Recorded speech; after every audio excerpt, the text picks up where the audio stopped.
I am finally in New York. In the middle of my depression, after many rejections from job applications and overall a compelling need to change my life again and do something to feel alive, to just feel something, I did what I always do to escape whatever is the situation that is draining me. I booked a flight to somewhere, and this time that somewhere was New York.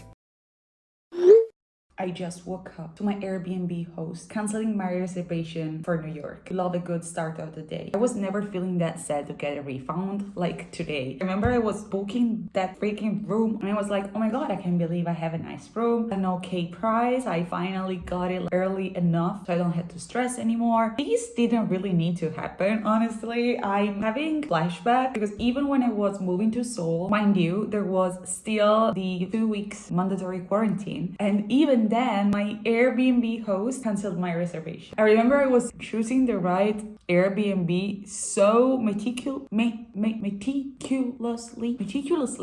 because I was like, I have to stay in a place for 14 days without going out. I don't want to die. I don't want my mental health to be affected because I know it will. And it was a struggle finding another one, but this didn't need to happen. I mean, I won't be homeless. I mean, it's not even hard to find a place, but some places that are within my budget, I don't think are a good options because I don't know much about the areas in New York. I've been asking my friend. She doesn't live in New York. She only visited there. She said, just avoid Harlem. Okay, but what if I still find something different? This is time consuming and I don't have time. This is the main issue. Every time you're solo traveling, you don't have anyone else to work together on different responsibilities. I don't want to spend all the money on a place I will be staying because I won't be able to spend my money there. I could definitely go to a hostel. I saw one that looked like Pod Hotel, but I will be there for 9 nights. And I remember when I went to the Pod Hotel in Japan, I thought it wasn't an ideal situation for a longer stay. Assuming that no place is as good as Japan, I'm just on the fence, but we shall see. I just booked this place, the New York place. I'm sun-kissed. Should wear my sunscreen. Anyway, it was kind of a risk. I mean, it was not risky, but it's something that still has no reviews. It's a new listing, so I said, can you make me a discount, an early bird discount? And they were like, okay, we can do 5%. And I was like, we reached 7. They were like, nope. Hi, I am in the middle of a layover. I know that I usually travel solo, but this time I was like, you know what? I want to go to New York, and for once, I really want to ask if someone wants to join me, and I thought it would be a good idea, so I asked my friend. She said yes. I was like, cool. She was super pumped about it, and I was like, see, it's not the end of the world if you ask people something, especially when it's a travel. We were already thinking about the flight, like when to go, what time to go, because she lives in London. We needed to find arrival time that would be good for both of us. I was so excited that I was finally traveling with someone. A few weeks later, my friend dumped me. Just kidding. My friend really wisely decided it was not the right time for her to have this trip. I really want to thank my many years of solo traveling and many years of disappointment for giving me just flexibility to come up with another solution. Literally 5 minutes later, I was texting my friend. Both of our birthdays are in May. So I was like, would you be down to a trip to New York? And she was like, yes. So here I am. I have a 2 hours layover, so I was just trying to do something during this time. I'm obviously sleep deprived because my flight was at 6:30, but I woke up at 3 a.m. I need to give you some background information about this trip. Just really want to talk to someone. Me and my friend, the friend who couldn't come, we were already planning a trip to New York in September, 10 to 15 days maximum, not too much. But then when my friend said I cannot come anymore, I was like, okay, never mind. I really wanted to stay more in the US in general. I didn't want to visit only New York. I also wanted to go, I don't know, somewhere else, like to LA, or just have enough time to also have a trip within the US. So I bought the package unattended. When she said no, I was like, okay. So I was already planning another trip with my friend around Europe this time for our birthday in May. Mind you, this is the same friend that I'm meeting now, and we were going to have a trip around Spain and Portugal. So we basically just changed our destination. And then my friend had a suggestion, and I pretended that I would sleep on it, but I had already made up my mind when she was talking. So this is another surprise. Honestly, I took all these synchronicities as a sign, and I just went for it. Maybe it's not a sign. Maybe it's just just my brain desperately wanting to have a trip somewhere for a long time. Or maybe it is, who knows, who cares? So after a few jump scares because of the ESTA application, when you find all the information about the ESTA, there is a line where they say something like, we allow every right to not accept your application. And I was like, not when I already booked my flight. Also, I know that everyone gets accepted. Still, I was anxious about that. So after not even a full day, I got accepted. I got my application file and everything. And then another jump scare I had yesterday, I was like, do I need a PCR? Probably because I didn't want to know the answer. I didn't Google it. When I was boarding, the flight attendant, it was like, can I see your vaccination? And I was like, yes, I do have this one. And I showed him my double shots and it was like, yeah, that's all I need. I was like, okay, good. Thank God. There were too many questions at 5:30 a.m. and I haven't had coffee yet. I just had the croissant. I'm gonna grab a coffee now. See you. Bye.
I think yesterday didn't really sink in that I was in New York because I was too overwhelmed by the 12 hours flight and 2 hours lining up at the customs and another hour and a half to arrive here because of traffic. I was just so tired that I was looking around and I was like, wow, I think I realized I'm in New York, but at the same time I don't. I don't know why. I was just comparing New York to every other city I have seen. By the way, first impression, it's London but large scale. Don't quote me on that. Anyway, good morning. Today is another day. It's the first actual day, like full day in New York, and I'm so excited. I'm slowly realizing that I'm in a new city, and not just any new city. I have always wanted to come here and I finally did.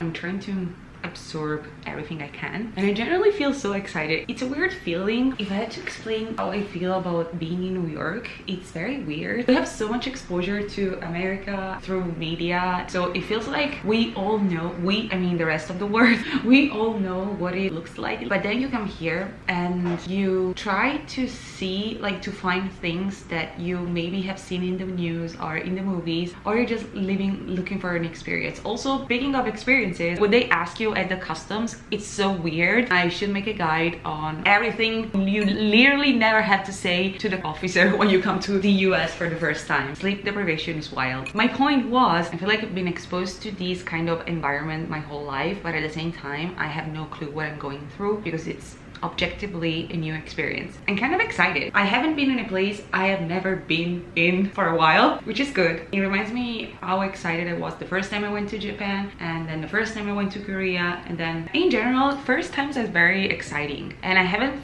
felt this feeling for a while, and I feel like I have missed feeling something strongly in general. I think I never mentioned it that on the channel, but it's an omen in my life. Basically, every time I travel, I look for places where I can move for long term, because I don't see myself living anywhere long term. By long term, I mean more than 5 years, because I can see myself living like 2 to 3 years in many cities, to be honest, but more than 5, that's too much. I have commitment issues, and we are not doing well with these kind of thoughts, so I just never think about this long term. Over time, it feels like I don't belong anywhere, and I want to feel like I belong to this place. It doesn't have to be a perfect place, it just have to give me more reason to stay than to go. Does it make sense? Is that too deep? I don't know, but this is what I think all the time. Every time I travel to a new city, I'm like, should I move here? And then I look for things can give me an answer to that. Is New York gonna be the place? I don't know, but am I gonna do everything I always wanted to do in New York for sure.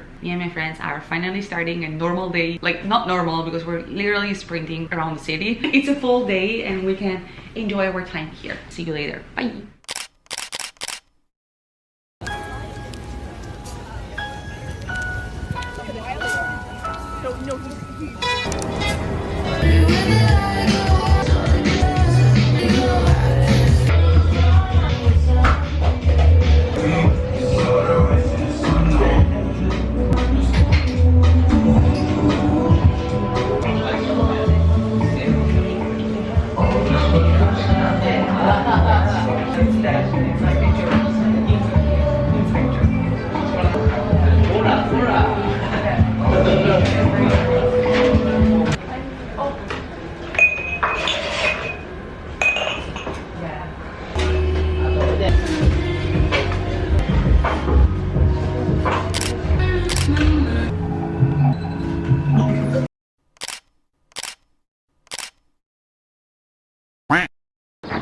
Where are we going? Can you see what is the place? Let's go. Do you have any thoughts about the uni? Was it uni? Yeah, Yeah. it's good. It's good? Okay. I like the vibe of that place. Super chill. Are these shoes?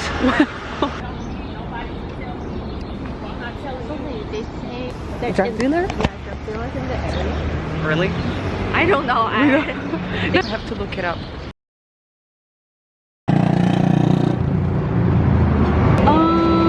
Let's do, no, sorry, I was just thinking. Let's do 2 ojicha. Sure. Iced, yeah. Oh, this is in Texas, right? No, it's San Francisco. Really? Pretty.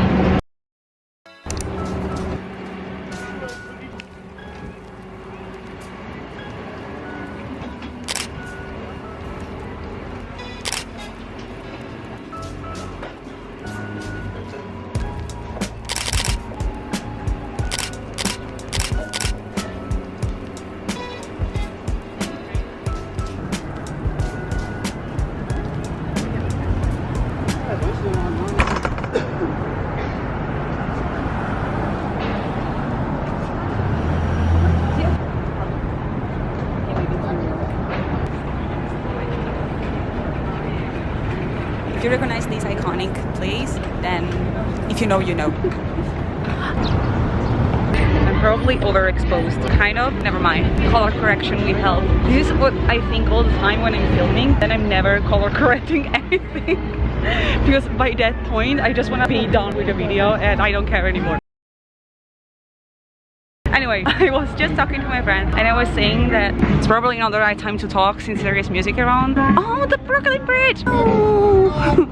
You know, I just had a realization when the realization hit. Now I realize why people love traveling so much, because I've been going back to the places I like for the longest time. My point is, I haven't been in a new place in a long time. Now being here in New York, I'm just taking pictures everywhere because everything is new to me. I love it.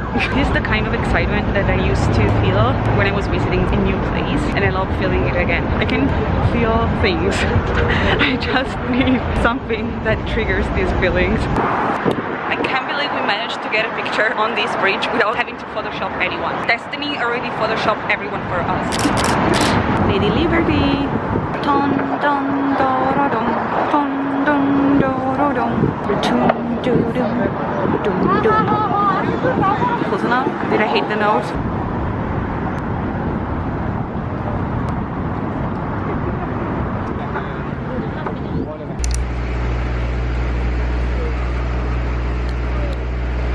I was like, do you think this is the spot? And guess what? Everyone was taking pictures. Pretty self-explanatory. We got the shot.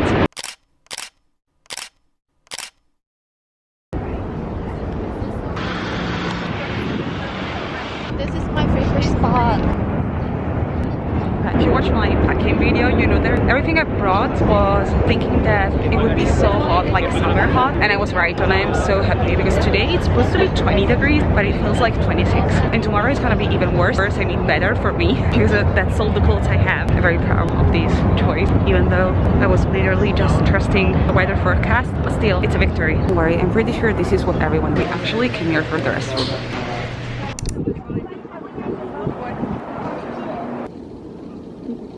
I was taking picture of it. Yeah.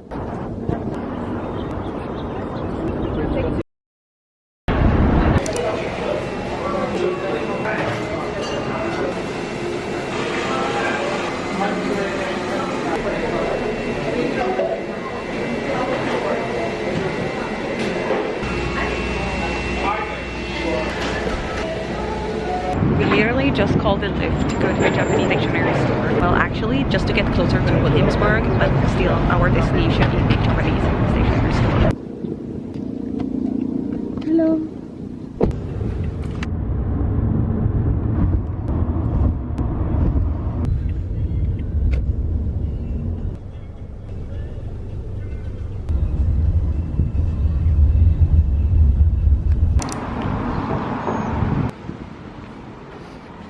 Oops.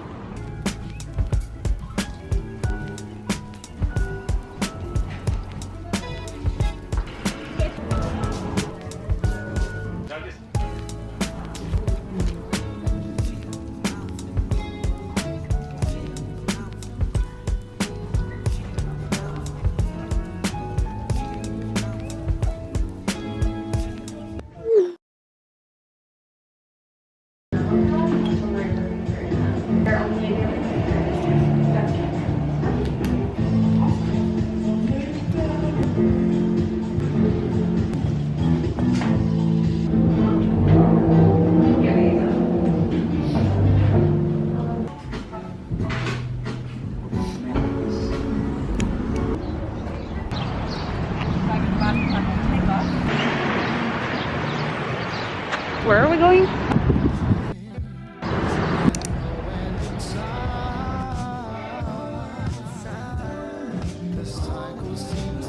That's cute.